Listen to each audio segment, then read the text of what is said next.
Steve, one of my favorite of the church's teachings is the law of consecration. Would you explain a little bit how you understand what the law of consecration is? You bet, Kate. To me, the law of consecration is a timeless law of God. It's always been. It's God's way of teaching us to love Him and love each other, but it's also very specific.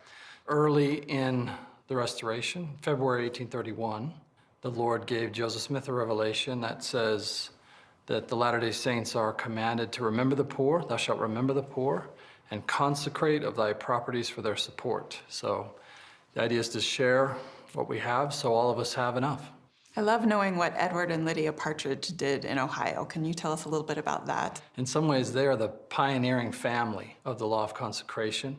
The Lord called them to be among the very first families to go to Zion in Missouri and to lay the foundation, he said. So Edward Partridge went out there first. He was there for the land sales. He bought all the land he could as commanded with his money and Lydia's money that they had and that they had consecrated to the church. And they were both willing. They both offered their all. Wow. And Lydia was right there with them the whole way. And what did it look like for other church members to consecrate their property in Ohio? They obeyed the three core doctrines of the law of consecration. They did it of their own free will, that is, they were free agents. They thought of themselves as stewards, not owners, but stewards of what the Lord had provided.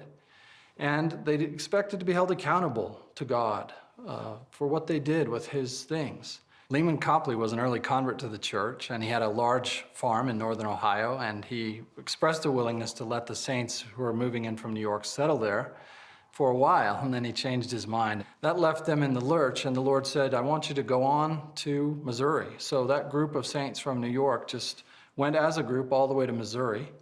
The bishop met them there and started to give them a writing, as D&C 51 says it. That is, he gave them a printed document, and they would write on it that they freely consecrated to the bishop of the church all their property. But one of the most interesting things about these deeds is that in every case, what Bishop Partridge consecrated back to the saints was more than what they consecrated to the church in the first place.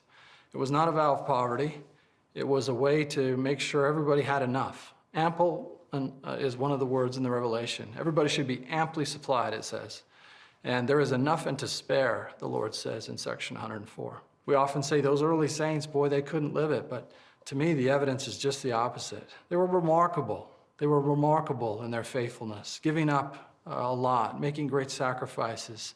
I've always thought of the welfare program as being an important part of the law of consecration too. People devoting their time, working on welfare farms and devoting materials, taking their goods to Deseret Industries instead of having yard sales and keeping the profits. Yes, that's a great example of how the principles of consecration are alive and well. They're still with us. So I've heard some people say that the law of tithing replaced the law of consecration in church history.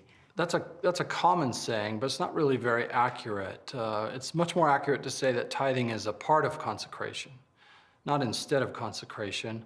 The law of consecration was given to relieve poverty and suffering. It was given, according to section 42 of the Doctrine and Covenants, to be able to pay for the church's programs and especially to provide houses of worship, especially temples. All that as means to an end, the Revelation says, of the salvation of my people. So consecration is all about God saving His people and His people participating in that by helping each other.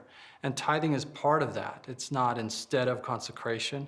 The very revelation that gives us tithing says it's a standing law forever, not a temporary law that's going to go away someday. So consecration is bigger than just tithing. Tithing's a part of it, but only a small part of it. Sometimes we hear, when will the Lord require us to live the law of consecration? The answer to that is never. He never forced anyone to do it in the past, and He doesn't force anyone now, and He won't in the future.